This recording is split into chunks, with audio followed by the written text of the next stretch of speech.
بسم الله والصلاة والسلام على رسول الله. السلام عليكم ورحمة الله وبركاته. أهلا بيكم في أطباق الندى. النهاردة إن شاء الله هعمل معاكم الفاصوليا الخضراء بطريقة سهلة وبسيطة.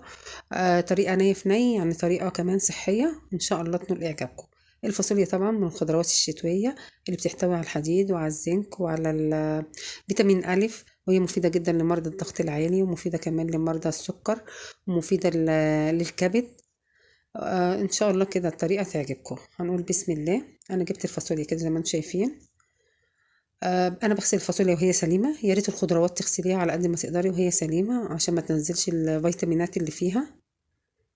هفضيها كده زي ما انتم شايفين، وهشيل منها بقى القش والحاجات اللي فيها. الفاصوليا تنقيها يعني لا تجيبيها تخزنيها او تطبخيها، اللي هي بتبقى رفيعه ومدوره كده.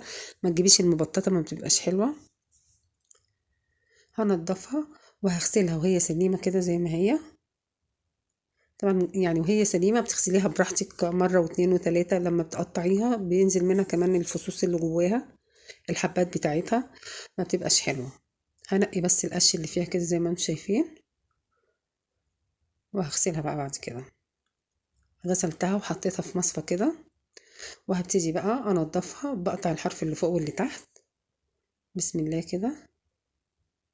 طبعا غسلتها مرتين تلاتة اربعة، وحطيت في اخر مرة معلقتين خل. وما تخليش الخضار منقوع في الخل، يعني لما تحطي الخل تشطفي وتشيلي على طول. ما تخليش الحاجه برضو منقوعه في الخل عشان غلط. نقطع الحرف بتاعها اللي فوق واللي تحت كده زي ما انتم شايفين.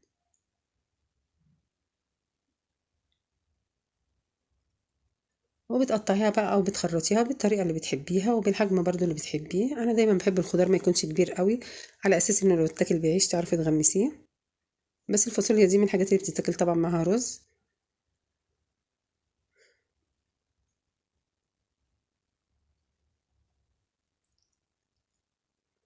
اقطعها بقى بالحجم ده كده زي ما انتم شايفين، ونقيها برضو اللون الاخضر كده. يعني ما تجيبهاش اللون اللي هو بيبقى باهت، ما بتبقاش حلوه.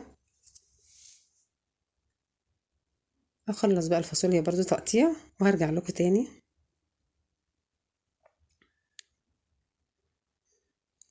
دي الفاصوليا بعد ما قطعتها كلها حجم واحد كده.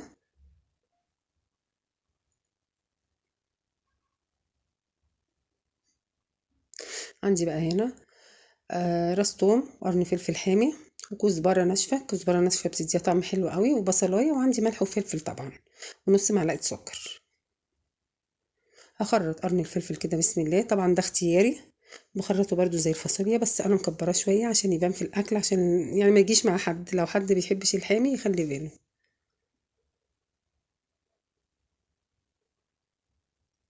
وفي الحله بتاعتي بقى هنزل بسم الله كده بالفاصوليا.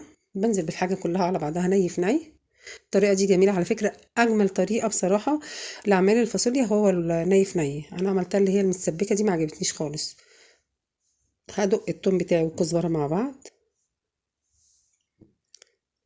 واخرط البصلايه كله كده. هحطه ني في ني، هيبقى ناقص بس الطماطم، مش هحطها لما اشوح الفاصوليا شويه. اخرط البصلايه، يا ريت تبقى متخرطه مش مضروبه في الكبه على فكره. البصل يعني كل طريقه تقطيع ليه بيبقى لها طعم سبحان الله. يعني لما بتقطعيه اللي هو الترانشات او الجوليان بيبقى ليه طعم، لما بتخرطيه كده بالسكينه بيبقى ليه طعم تاني، لما بتعمليه في الكبه بيبقى ليه طعم تالت. فدايما بصل الخضار كله او الطبيخ يعني اللي هتطبخيه تخليه كده بتخرطيه بالسكينه زي ما انت شايفه.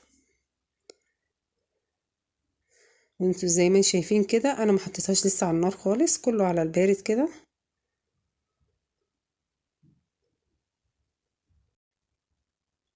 خرجت بقى البصله بتاعتي، هنزل عليها كمان بالثوم والكزبره اللي انا دقيتهم، ودي نص معلقه السكر بتاعتي. هنزل بقى بالكزبره والثوم،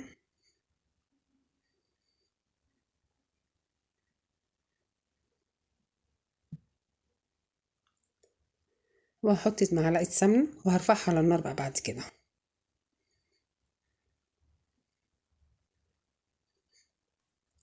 بسم الله كده معلقه سمن، هرفعها بقى على النار، وهفضل اشوح فيها كده مش اقل من ربع ساعه تلت ساعه.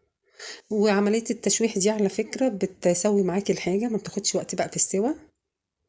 كل ما بتخليكي على النار تقلبي فيها كده، بس على نار هاديه طبعا، كل ما الحاجه بتستوي معاكي اسرع.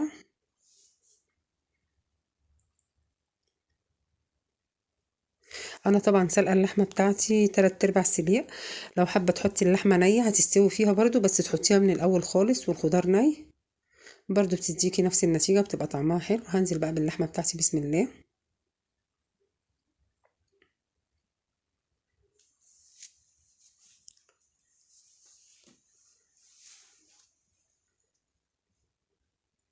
هنزل بقى بالطماطم بعد ما شوحتها كده حوالي من نص ساعة لتلت ساعة زي ما قلت لكم.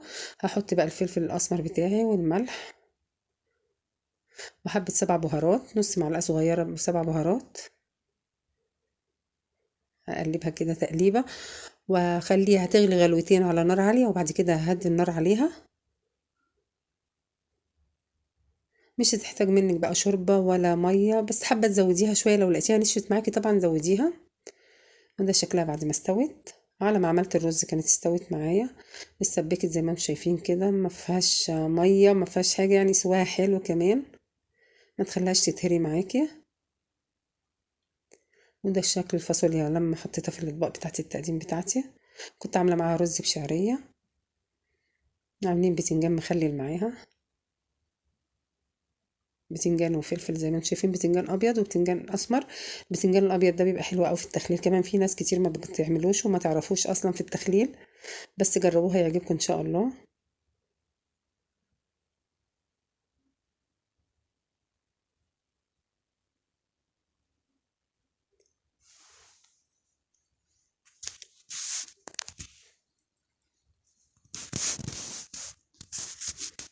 ودي كانت طريقتي في عمل الفاصوليا، واتمنى ان شاء الله ان هي تعجبكم، وبألف حنان.